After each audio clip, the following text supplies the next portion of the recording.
So this project came about as a social development project and as an economic stimulus project.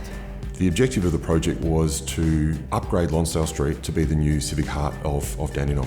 As they digested what those outcomes needed to have, green space popped up, and therefore the green space and environmental focus came strongly out of it. Typical Dandenong scenario, we had a footpath, we had a service road, and we have a separator island, then the carriageway duplicated on both sides. The street was a car-dominated street, so the objective was to reverse that and make it a pedestrian-orientated space, not a car-orientated space. And this was done by reducing the lane widths, increasing the area for pedestrians, but more importantly, creating a civic boulevard.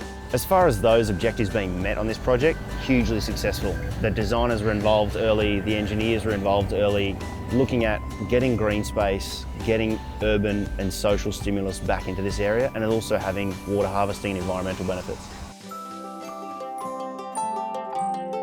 The issue always had been when you plant a tree, you will see along the road, because of the trees don't have enough room to spread their roots, they actually try to come up and they will lift the slab. So when you're looking at urban trees and you're trying to build a root volume for them to operate in, you have to protect them from the compaction that's required for pavements. The biggest thing comes down to choosing what's economically most sustainable for that situation. In the context of Dandenong, because it's predominantly pavement area, pavements need to be compacted at a very, very high level to get the slabs to be stable, and you can't grow trees in soils or subgrades that are compacted that high. So uncompacted soil is essential. Whatever that tree species has the ability to do above the ground as far as canopy, if those root systems are contracted and compressed, it'll never be achieved.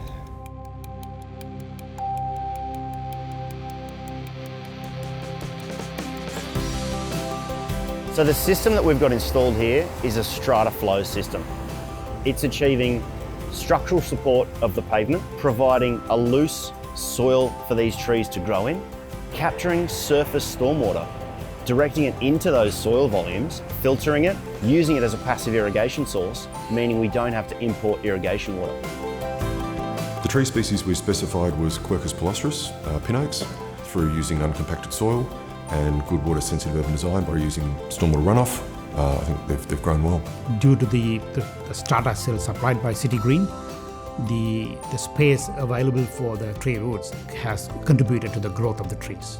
The rainwater from runoff from the service road and the carriageways were directed to the WSCDs in the separator islands and pumped back again onto the trees. Particularly for Dandenong, where it's so exposed, having a large canopy changes the microclimate of the area, reduces heat sink effect, and makes the urban environment more comfortable for pedestrians. You can see even just around us and behind me now, people using the space, people sitting, the retail has been lifted, the value of the shop fronts is going up, and more people are getting in there and getting involved. It has won a lot of awards, urban awards, architectural awards, and it got the first award from Master Builders as well. So that is the urban achievement. I think the proof is in the pudding, so to say, because the trees are doing really well. Although what you see on the surface looks great, probably 50% of our effort was actually working at what's under the ground to make sure that what's on the ground could exist.